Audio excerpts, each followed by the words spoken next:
बिस्मिल्लाह। इंशाल्लाह ताला आज के इस वीडियो में हम देखेंगे physical properties of aldehydes and ketones. Last lecture में हमने देखा था प्रिपरेशन मेथड्स। कुछ प्रिपरेशन मेथड्स हमने उसमें नहीं लिया था क्योंकि ऑलरेडी हम इससे पहले एक वीडियो में ऑक्सीडेशन वगैरह कुछ मेथड्स देख चुके हैं, मतलब स्पेशली ऑक्सीडेशन ऑफ अल्कोहल्स और from alkyne ozonolysis and from alkyne hydrohalogenation. ये तीन मेथड हमें अलग से एक वीडियो में पहले देख चुके हैं, इसलिए लास्ट वाले प्रिपरेशन मेथड्स में उसको नहीं लिया था। तो दोनों मिला लें अगर आप तो कंप्लीट प्रिपरेशन मेथड्स हो जाएंगे। Now physical properties of aldehydes and ketones, मतलब फिजिकली वो कैसे होते हैं यहाँ पर हम देखेंगे। तो उसमें पहला पॉइंट है colour and physical state of aldehydes and ketones. So remember one thing here, the formaldehyde is a colorless gas, जैसे आपको यहाँ पर ये पिक्चर में दिख रहा है। ओके, जो फॉर्मल्डिहाइड होते हैं they are colourless gas, formaldehyde gas है। देन अदर अल्डिहाइड्स जो रहेंगे they are liquids, up to carbon number 9 to 10 ये लिक्विड्स होते हैं, उसके आगे ये सॉलिड बनते हैं। ओके, जैसे यहाँ पर एसिटल्डिहाइड दिया है, देखिए ये लिक्विड होता है एसिटल्डिहाइड, एसिटल्डिहाइड लिक्विड होता है। ओके, वैसे अगर आप आगे जाएंगे acetone, acetone is also is in liquid state, ये कीटोन का फर्स्ट मेंबर है, ये भी लिक्विड होता है। ओके, लेकिन जैसे आप हाइयर अल्डिहाइड्स एंड कीटोन्स में जाएंगे तो वो सॉलिड आपको मिलेंगे। जैसे यहाँ पर एक यूज़ किया है पैराल्डिहाइड, ट्राइमर ऑफ अल्डिहाइड, ये सॉलिड होता है। इसी तरह यहाँ पॉलीकीटोन्स लिया हुआ है, ये एज ए रेजिन यूज़ किया जाता है इंडस्ट्री के अंदर, फार्मास्यूटिकल कंपनीज में एज ए रेजिन्स इनको यूज़ करते हैं। सो दे आर पॉलीकीटोन्स, ये पॉलीकीटोन्स होते हैं, so they are solid. Higher aldehyde ketones या aromatic aldehyde ketones, they are solid in at room temperature. Okay, about color, all these are colorless liquids. ये जो gas था ये भी कलरलेस होता है, फॉर्मल्डिहाइड एक्सेप्शनल केस है, कलरलेस गैस है। और ये colourless liquids other aldehydes and ketones. Okay, और जो सॉलिड होते हैं, सॉलिड अल्डिहाइड्स एंड कीटोन्स के बारे में जो हम बात कर रहे थे, generally they are looks like white और पेल येलो। जनरली कलरलेस में काउंट होते हैं, लेकिन स्लाइटली यहाँ पर आप देखेंगे पेल येलो या वाइटिश कलर इनका नज़र आता है। तो in short aldehydes and ketones are colourless. Okay, and formaldehyde is gas at room temperature, other aldehyde ketones जो मिडिल मेंबर होते हैं liquids, higher members are solids. Okay, but they are soft solid, they can be easily cut with the help of knife. Okay, so this is about the colour and physical state of the aldehydes. एक point यहाँ पर हम जो add करते हैं वो है order. Order क्या होती है? तो they are bad smelling. Lower members जो होते हैं, lower members of aldehyde ketones, they have bad smell.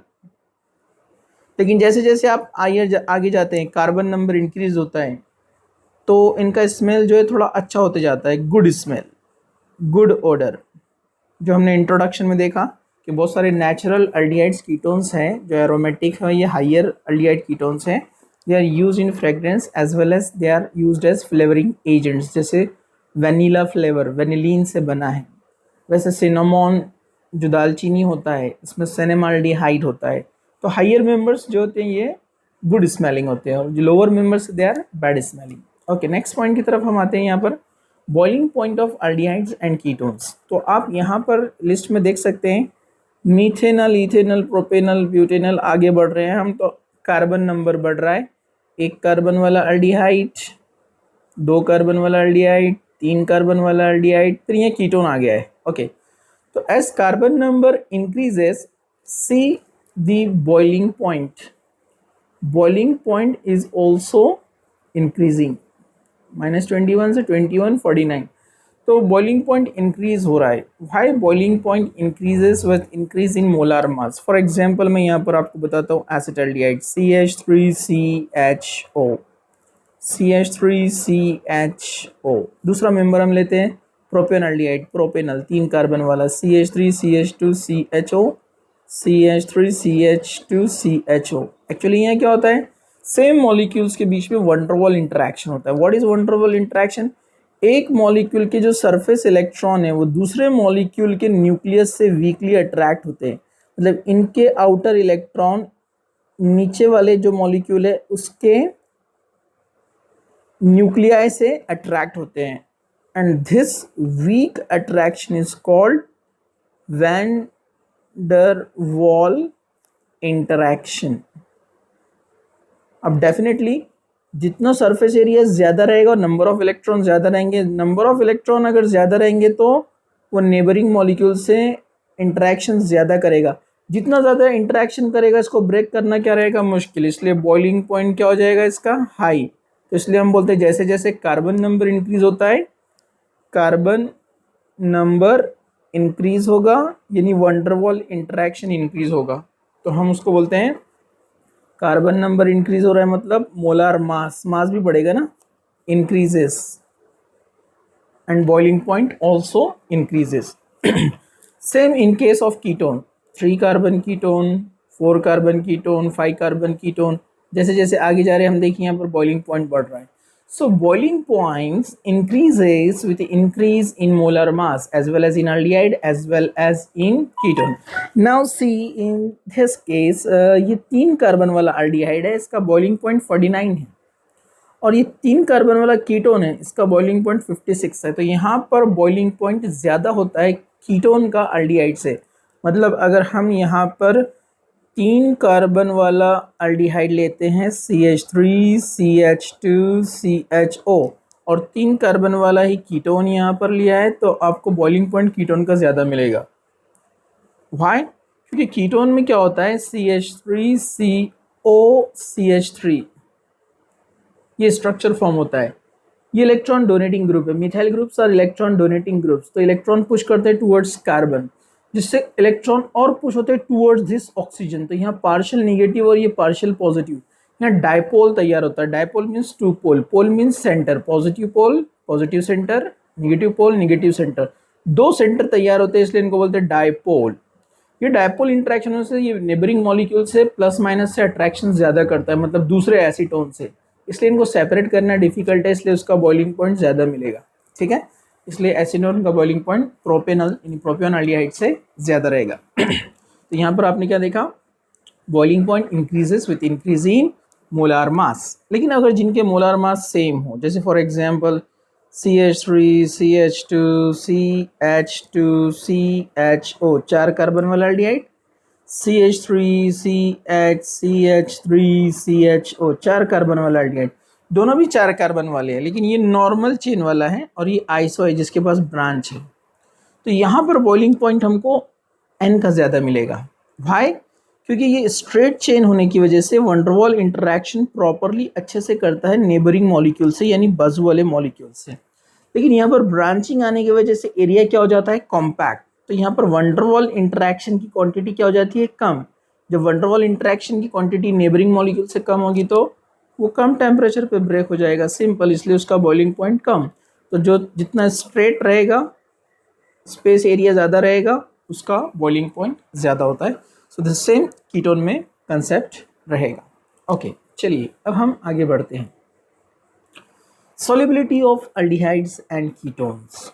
Solubility यहाँ पर क्या होता है, तो आप यहाँ पर देखेंगे फॉर्मल्डिहाइड सॉल्युबल, एसिटल्डिहाइड यानी इथेनल सॉल्युबल, प्रोपेनल यानी प्रोपेनल्डिहाइड सॉल्युबल, ब्यूटेनल सॉल्युबल। अब यहाँ ये 5th कार्बन नंबर 4 के अंदर, सॉरी ये एसीटोन था दिस वन। अब यहाँ 4 कार्बन यानी ब्यूटिलल्डिहाइड, ब्यूटेनल में आप आइए तो स्पैरिंगली सॉल्युबल, मतलब सॉल्युबिलिटी लेस हो गई। तो as we move from carbon number 1 to 2, 3, 4, 5 solubility decreases। तो यहाँ हम एक पॉइंट बोलते हैं कि solubility, और ये सभी फंक्शनल ग्रुप में सेम रहेगा, सिर्फ अल्डिहाइड कीटोन्स में नहीं। solubility of aldehydes and ketones decreases with increase in carbon number। यहाँ हम बोलेंगे increase in molar mass, carbon बढ़ेगा तो मास भी बढ़ेगा। ओके भाई, मैं यहाँ एग्जांपल आपको बताता हूँ। फॉर एग्जांपल मैं लेता हूँ यहाँ पर CH3CHO, और यहाँ पर लेते हैं CH3CH2CHO, इथेनल प्रोपेनल। सॉल्युबिलिटी की जब हम बात कर रहे हैं, मतलब हम इसकी बात कर रहे हैं कहाँ पर, वाटर के अंदर, H2O। और वाटर क्या होता है, पोलार, मतलब OH माइनस और H प्लस, उस पर चार्जेस फॉर्म होते हैं क्योंकि ऑक्सीजन का निगेटिविटी ज़्यादा है, इलेक्ट्रॉन शिफ्ट होते हैं टुवर्ड्स ऑक्सीजन, तो डेफिनेटली ये रहेगा नेगेटिव और हाइड्रोजन रहेगा पॉजिटिव। तो ये पोलार होता है, water is polar, water is polar. लेकिन ये जो हाइड्रोकार्बन पार्ट होता है ना, अल्केन का, कार्बन हाइड्रोजन, ये होता है नॉन पोलार।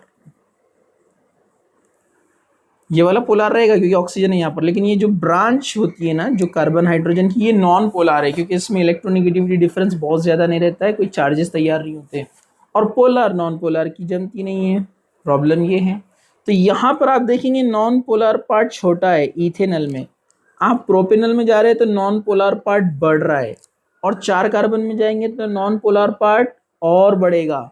तो पोलार और ये नॉन पोलार की नहीं जमती है क्योंकि बेसिक रूल है like dissolve like, polar polar में सॉल्युबल होते हैं, नॉन पोलार में सॉल्युबल होते हैं। इसलिए जैसे जैसे कार्बन नंबर यहाँ पर बढ़ते जाएगा, मोलार मास बढ़ते जाएगा, सॉल्युबिलिटी कम होगी क्योंकि वाटर से उसकी नहीं जमेगी, क्योंकि वाटर पोलार है और ये नॉन पोलार पार्ट बढ़ता जा रहा है। इसलिए बोलते हैं जैसे कार्बन नंबर बढ़ता है या मोलार मास बढ़ता है तो सॉल्युबिलिटी कम होती जाती है। ठीक है, okay. Solubility decreases with increase in molar mass. Same, लेकिन अगर हमने ब्रांचिंग लिया, जैसे लास्ट एग्जांपल अभी हमने लिया था बॉइलिंग पॉइंट के लिए, अब यहाँ पर हम लेते हैं CH3 CH2 CH2 CHO, 4 carbon वाला एल्डिहाइड, ब्यूटेनल, 4 कार्बन वाला एल्डिहाइड बट ब्रांचिंग के साथ है आइसोब्यूटेन, जिसको हम आइसोब्यूटिरल्डिहाइड बोलते हैं, यानी 2 मिथाइल प्रोपेनल। यहाँ पर सॉल्युबिलिटी ब्रांच वाली की ज़्यादा है, जितनी ब्रांचिंग ज़्यादा सॉल्युबिलिटी ज़्यादा। रीज़न सेम, वो जो पिछला रीज़न था वो थोड़ा अपोजिट था कंसेप्ट, लेकिन इसमें रीज़न अपोजिट है लेकिन कंसेप्ट सिमिलर है।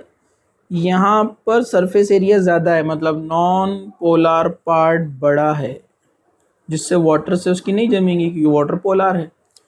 यहाँ ब्रांचिंग आने से नॉन पोलार पार्ट छोटा हो गया, जब नॉन पोलार पार्ट छोटा हो गया तो धीरे धीरे वाटर से जमेगी, उसकी सॉल्युबिलिटी बढ़ेगी। ये रीज़न यहाँ पर है। ठीक है, डिफरेंट फंक्शनल ग्रुप्स का आपस में बॉइलिंग पॉइंट सॉल्युबिलिटी रिलेशन कैसा होना चाहिए, इसके लिए हम सेपरेट एक वीडियो देखेंगे क्योंकि वो डिटेल में है और उस पर भी क्वेश्चंस आते हैं। Okay, thank you.